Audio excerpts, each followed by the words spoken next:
이번 사연은 사연자분의 고단했던 삶이 눈앞에 펼쳐지는 것 같았습니다. 앞으로도 건강하시고 자녀분들과 행복하게 하루하루 보내셨으면 좋겠어요. 그럼 사연 시작해 볼게요. 힘들었던 시기를 버텨내고 지금껏 살아온 얘기를 한번 해보려 합니다. 나이가 많아 타자도 능숙하지 않고 필력도 부족하지만 몇 시간이 걸리더라도 제 얘기를 한번 해보고 싶었습니다. 20살 어린 나이에 그 사람을 만나 혼전 임신하여 붕대로 배를 조여가며 숨기다가 결국 집을 나왔었습니다. 지금이야 수술이 불법이라 하지만 보편화되어 싶지만 그때 당시만 해도 그렇지도 않았습니다. 제 나이 또한 어렸고요. 저를 잡으러 온 오빠를 뒤로 한 채 저는 애를 낳겠다며 몇 번 보지도 못한 그 남자 집에 따라갔어요. 제 나이 20. 정말 호랑이 같은 시어머니 밑에서 쌍욕을 먹어가며 살림 배웠어요. 그렇게 2년 뒤에 분가할 수 있게 되었습니다. 모든 게 순탄했죠. 정말 월급 1원 한 장 손 안 대고 그대로 저한테 보내주던 그 사람이 너무나 고마웠습니다. 그 사람도 그 당시에 24살. 둘 다 너무나 어린 나이지만 모두 다 잘해나갈 수 있을 것 같았어요. 애를 낳고 2년 뒤부터는 저도 새벽에 우유 배달, 집에서 미싱하며 소소하게 돈 벌며 정말 알뜰하게 살았어요. 그렇게 결혼식도 못하고 혼인신고만 하고 살아온 지 3년 만에 은행의 힘을 빌리긴 했지만 내 집을 마련했습니다. 그 사람은 고등학교만 졸업하여 바로 운수업 쪽으로 눈을 돌려 어린 나이에 자리 잡은 트럭 운전하는 사람이었죠. 그렇게 지내다 둘째를 갖게 되고 별일 없이 낳아 기르니 저를 원망하셨던 부모님도 그제서야 인정해주기 시작했어요. 계속 미루고 미뤘던 결혼식도 하게 되었고요. 그렇게 제 앞날은 꽃길만 있을 것 같았습니다. 성실한 남편과 눈에 넣어도 아프지 않을 두 아이, 그리고 누구에게도 눈치 보지 않고 살아갈 수 있는 우리의 집까지. 앞으로 더 열심히만 산다면 부유하지 않았던, 어찌 보면 많이 힘들었던 저의 어린 시절들을 자식들한테는 물려주지 않아도 될 것 같았어요. 그런데 작은 아이가 4살 되던 해에 그 사람이 바람이 났습니다. 자주 머리 자르러 가던 미용실 원장이었는데 나이도 젊고 이뻤습니다. 남자라고는 그 사람밖에 모르는 저는 원래 다 그런 것이 줄만 알았습니다. 시어머니가 말씀하시길 가정만 깨지 않으면 된다고 늘 말씀을 하셨었거든요. 그래서 그냥 한때 불장난처럼 지나가고 언젠가는 돌아올 줄 알았습니다. 그러나 시간이 지나도 그 사람은 돌아오지 않았습니다. 되려 제발 이혼 좀 해달라고 저한테 사정하고 어르고 달래다가 기분 나빠지면 때리고 그렇게 1년을 보냈어요. 지금 생각하면 왜 그렇게 바보 같았을까요? 만약 지금이었다면 둘 다 머리카락을 잡고 쌍욕을 한 바가지씩 해줬을 텐데요. 그때 당시엔 바람핀 그 여자 앞에서 그냥 눈물만 뚝뚝 흘렸어요. 제발 그 사람 좀 놔달라고요. 그렇게 버티다 1년이 조금 넘었을 때 친오빠가 제 손잡고 가자고 하는 거 못 이긴 척 고향으로 내려갔습니다. 그렇게 합의 이혼을 했습니다. 위자료는커녕 양육권까지 빼앗겼고 저는 그냥 빈손으로 아무 연고도 없는 대구로 내려갔습니다. 새로 시작하고 싶기도 하고 고향으로 가 부모님 뵐 낯이 없어서요. 너무너무 어리석고 바보 같았던 지난날의 제가 아직도 한이 서류 가끔 그때가 꿈에 나오기도 합니다. 그렇게 아이들은 새엄마랑 살게 되었고 저는 대구에서 닥치는 대로 할 수 있는 일이면 뭐든지 했습니다. 가끔 쉴 수 있을 때면 서울까지 올라가 학교 다니는 큰아이 모습을 잠깐 보고 4시간을 울면서 대구에 오곤 했습니다. 작은 아이는 볼 방법도 없었고요. 아이들한테는 저의 잘못으로 이혼했다는 식으로 포장을 해놔서 앞에 나설 수도 없었습니다. 혼란을 주고 싶지 않았고 당당하지 못한 제가 언젠가는 자리 잡아 너희들 꼭 데려올 거란 생각만 하고요. 그냥 무서웠어요. 트라우마처럼. 맞았던 기억이 그 사람에게 아이들 보고 싶다고 요구하고 싶지도 않았고 그럴 용기도 없었고요. 그냥 무식하게 일만 하며 지내던 어느 날 전화가 왔어요. 애들 키울래? 뭐 그냥 대뜸 저렇게 묻더군요. 저도 망설임 없이 응, 내일 올라갈게 했어요. 정말 1초의 망설임도 없이요. 알고 보니 또 이혼을 하게 되는 상황이었고 아이들은 이미 할머니 집에서 4개월이 넘게 살고 있었어요. 그런데 늙으신 노모에게 짐 주는 것 같아 힘들고 아무래도 애들은 엄마가 키우는 게 낫다고 생각하여 전화한 것 같았어요. 그렇게 애들을 데리고 왔어요. 작은 반 지하방이었지만 애들과 함께하는 모든 순간이 정말 꿈 같았습니다. 그런데 데려오던 첫날에 아이들을 안고 자려고 침대에 누우니 작은 아이가 침대에서 자기 싫다고 하더군요. 자기는 오줌을 싼다고요. 내려올 때 신장이 좋은 약이라며 바리바리 챙겨주던 애들 할머니. 이유가 있었던 거죠. 그래도 그냥 안고 잤습니다.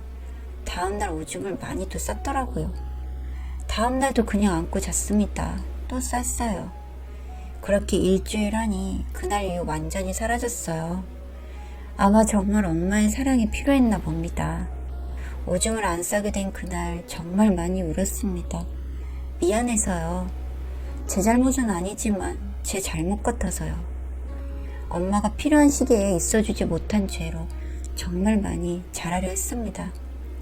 때로는 아빠의 역할도 해야 하기에 엄하게 했지만 돌아서서는 너무 참 아팠었죠. 그 사람은 양육비 한번 제대로 주지 않았습니다. 1년에 한 번쯤 나타나 돈 100만원 던져주고 또 사라지고 너무 사는 게 힘들어 법원에 소송도 해봤습니다. 양육비 지급하라고 결정이 났는데도 한 3개월 주다가 또 끊어지고 그렇게 힘들게 살았습니다. 여자 혼자 애들 둘 건사한다는 것이 정말 쉬운 일이 아니었어요. 아빠 없는 자식이란 소리 듣게 하기 싫어 남들 하는 건 다 똑같이 해주려고 노력했는데 부족한 게 많았나 봅니다. 애들이 사춘기도 세게 겪었어요. 정말 힘들었죠. 그렇게 우여곡절 끝에 아이들 다 키우고 큰아이 대학 졸업시키니 서울 가서 살고 싶다더군요. 그렇게 서울 보내고 2년 뒤 결혼한답니다. 지금의 사위. 그때 당시에도 너무 착하고 좋은 사람 같아 바로 허락했죠. 그 대신 꼭 약속하라 했어요. 가정을 깨는 일은 있어서는 안 된다고. 죽는 날까지 약속 지키겠다고 하는 모습이 너무 든든했어요. 그렇게 결혼식은 다가오는데 고민이 많았습니다. 혼주로서 참석을 시켜야 하나 말아야 하나. 생각 끝에 혼주석에 혼자 앉아있는 모습, 결혼 시작과 동시에 밉보이는 것 같아 그 사람에게 연락하니 당연히 참석해야지 하며 참석했어요. 그리고 100만원 한 푼 안 보탰으면서 자기가 다 키운 척, 자기 잘난 척, 정말 허풍에 쩔어있는 사람이었죠. 어디서 뭐 산악회 회원들이라면서 어중이 떠중이들 5만원짜리 부조금 봉투에 2명, 3명씩 그런 사람들 잔뜩 데리고 와서는 보태준 거 없으니 사람이라도 불러서 보태야지 하면서 손해만 끼치고 그러면서 큰소리치고 결혼식 마무리하고 정산하는데 주례 선생님한테 밥 사드려야 한다며 되려 돈을 뜯어갔죠. 참 정말 한심한 사람이다 싶었지만 자리 지켜줘서 고맙다고 생각하고 말았어요. 그렇게 큰일 잘 치르고 앞으로는 여태 못했던 아빠 노릇 열심히 한다던 사람이 술만 취하면 애들한테 전화해서 못살게 굴더라고요. 애들이 착해서 그냥 그래 하고 넘어가던 어느 날이었어요. 낮에 전화가 와서는 술을 먹었는지 작은 아이한테 너는 아빠한테 전화 한 통 안 하냐며 욕을 했다 하더군요. 땡땡 새끼라는 말까지. 정말 참을 수 없었어요. 작은 아이 이제 대학 졸업할 때 다 된 성인이 펑펑 울더라고요. 정말 싫다고요. 그때부터 인연 끊었어요. 도저히 내가 감당할 수 없는 사람이라 생각하고요. 애들 아버지이기 때문에 핏줄의 연을 제가 끊어내는 건 아니라고 생각해 계속 참아왔으나 자식까지 아프게 하는 건 참을 수 없었습니다. 애들 번호 다 바꾸게 하고 저도 번호를 바꿨죠. 아이의 인연을 끊으려고요. 모든 게 평온해졌습니다. 진작에 이럴 걸 생각하면서요. 그렇게 지낸 지 1년. 제 둘째 아이 정말 좋은 곳에 취업했어요. 늘 꿈꾸던 자기 꿈 이뤄서요. 그날 참 많은 감정이 교차했습니다. 저 이렇게 힘들게 한 세상에 제대로 한 방 먹인 것 같아서요. 암만 그래봐라 다 잘 해냈더라고요. 회사에 다니며 대리운전, 식당 설거지까지 하며 애들 키웠는데 주변의 사람들은 많이 떠났어요. 제가 돌보지 못했으니까요. 그럴 여유도 없었고요. 친하지 않은 사람들은 억척스럽다느니 독하다느니 별명은 피자 한 판으로 지어줬었죠.